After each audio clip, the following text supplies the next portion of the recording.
from UAB.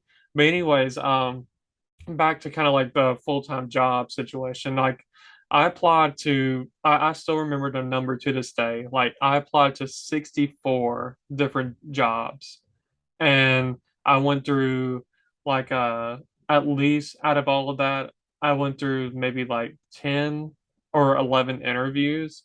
And of course, the 11th one, or however many that was, I eventually got a yes. But those first 10, I would get a no. And like, I wouldn't even do nothing about it. I would feel defeated, like, crap, I didn't get a job. I didn't get that job. Let me apply for this one. Like, without even realizing, like, what am I doing wrong here? Like I'm being told no, no, no, no, no, and it's like, but I'm just keep on doing the same thing. I keep on doing the same strategy, thinking like, oh, well, I'm gonna prepare. I'm gonna dress nice. I'm gonna prepare these questions that they usually never ask. So they may have, they based off their company, they may have more specific questions they want to ask you, and when you don't answer those questions right, then it's like, as then yeah, you don't, as it just you fail at that, when it comes to being told no, that you didn't get the job. So I've definitely had moments where my patience is worn thin, and to where I definitely made no effort about how, like, what am I doing wrong with this? Like, how can I change it? And or maybe I did finally there at the end decide like, okay, well, I'm going to go into this differently, because I actually, it was a job I already applied for a couple of months before at Coca-Cola, and I was told no, that they decided to hire internally within the company. And so 2 months later, I was given like basically a second chance. Somebody else was leaving. This uh, coworker I barely worked with for a week, only because she was leaving the job because she was pregnant. She was about to have a baby, and she wanted to, well, I don't think she was going to be on maternity leave. She was just going to be, like, that was going to be her job, was being at home as a housewife, full-time mom. So like I was given the opportunity to go into this interview, and since I've known these two supervisors already from the previous time I applied for it and did my interview, like I really prepared myself on, like, knowing, and especially it did help that, like, I was able to connect with them on a personal level, because like they know my family. My dad works at Coca-Cola. I don't want to say that because my last name I got the job, but I think it helped, like, make me feel more comfortable talking to them, and like feeling more confident in the answers, that I was giving.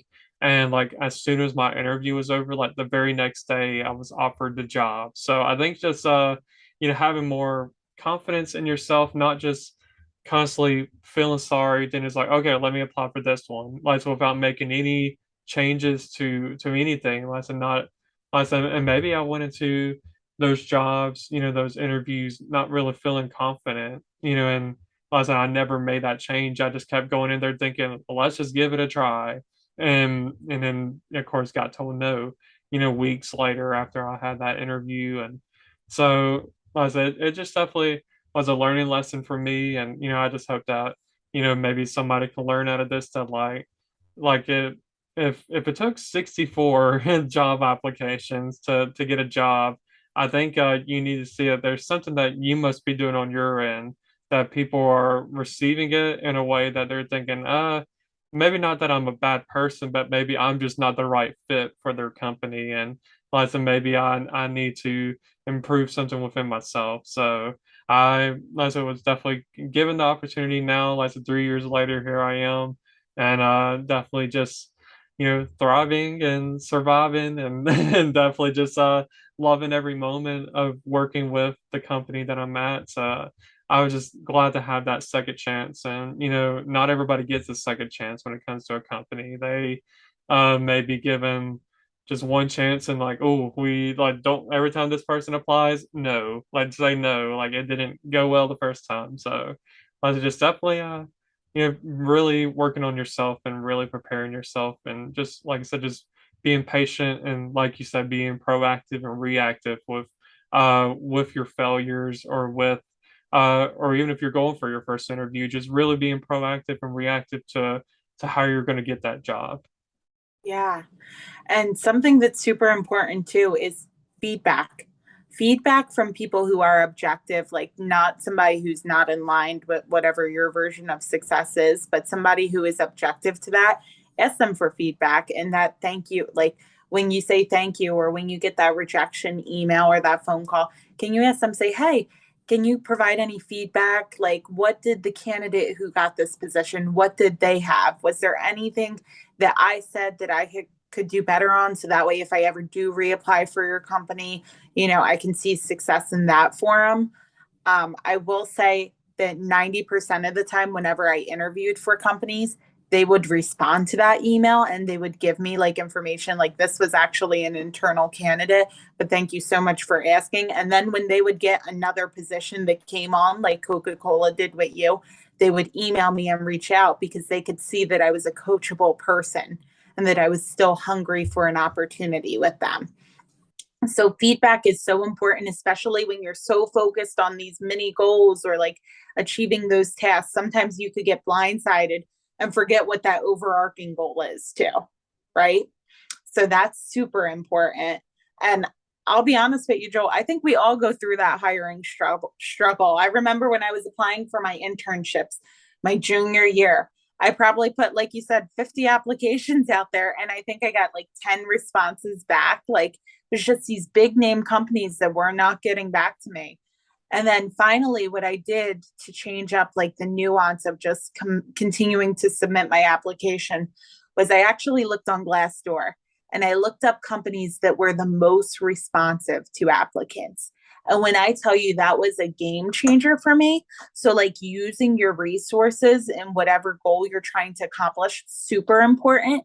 Glassdoor has tons of things like salaries, like salary expectations of like positions you're going to get hired into.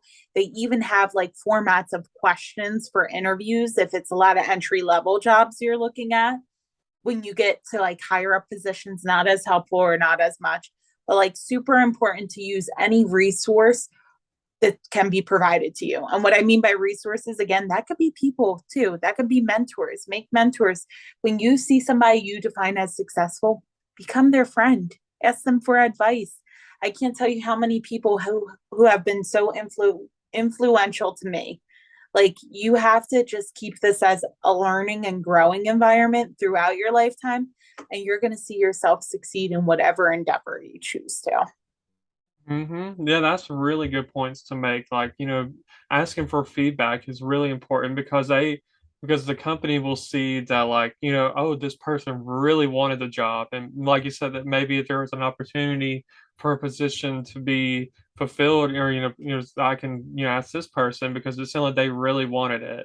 And I think that was a lot of that was probably a mistake that I made. I was told no, and I would just ignore the message. Like, I just wouldn't even respond back and they may look at it like, wow, this person just wanted it just to have a job, not because they really wanted the job. Like they're just like just ready to get out of their current job. That's it. Like they had no passion or they just were seeking this for the wrong reason. So as I've definitely learned from that, as just realizing that like if you really want to work for a company and if you were told no, be sure, like I said, to ask for feedback. Like, what can I do better? Like, or why wasn't I given the role and the other person was? Why did you hire internally, or why did you hire somebody else externally outside of the company? And listen, like I said, a lot of people can give constructive criticism. Like so, you should always be like we should always be the kind of people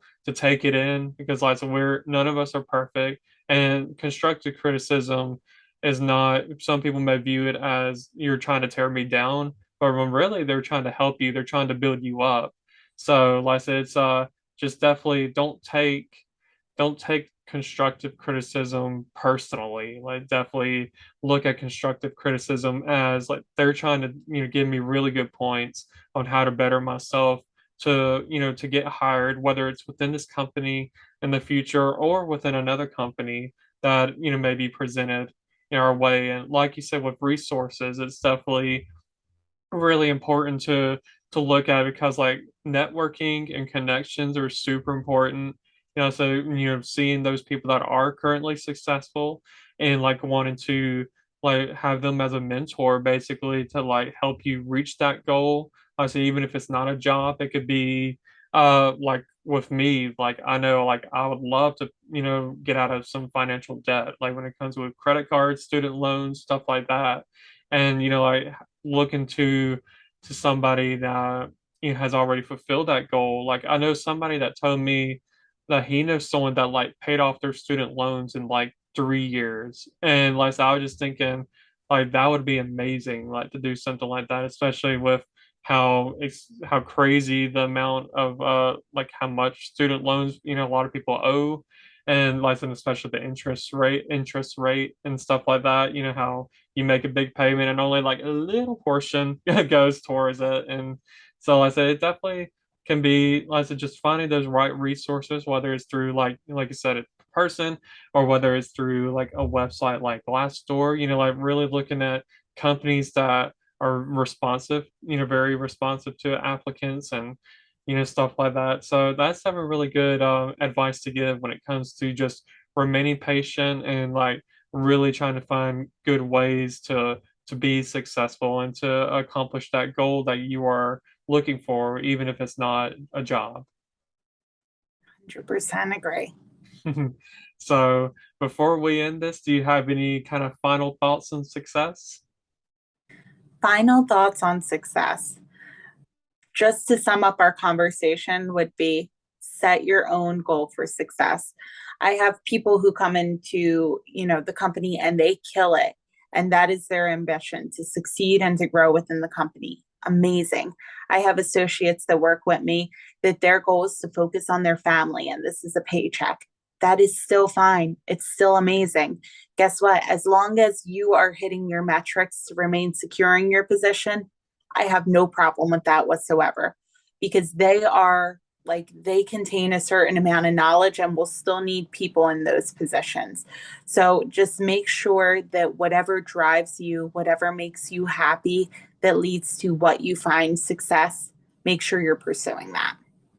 And that's a really good way to end this. It's really good to just, have a personal goal and to go after it because everybody's goal looks differently. Not everybody wants to be rich. Not everybody wants a big mansion. Not everybody wants to be the CEO or the president of a company. So it's just definitely setting your own goals and don't let other people define what success means to you. And like don't ever let anybody tell you what success is, like, or or what you're doing isn't successful if you really are putting in the effort. And if like I said, if you're being ambitious and you're really passionate about like the goals that you're pursuing, don't just because they're not passionate about it doesn't mean you're not, like so just definitely it's an individual walk of life. And like the success is something that we should all, of course, pursue. And like I say, it just comes in different stages. It comes in different levels. So that's definitely a good way to end this. I want to thank DeAnna again for being here. I definitely learned so much out of this, and it was very informative to me. And as I'm sure it's definitely going to be very informative to the viewers as well. So thank you for being here. Thank you guys for having me. It's a pleasure as always.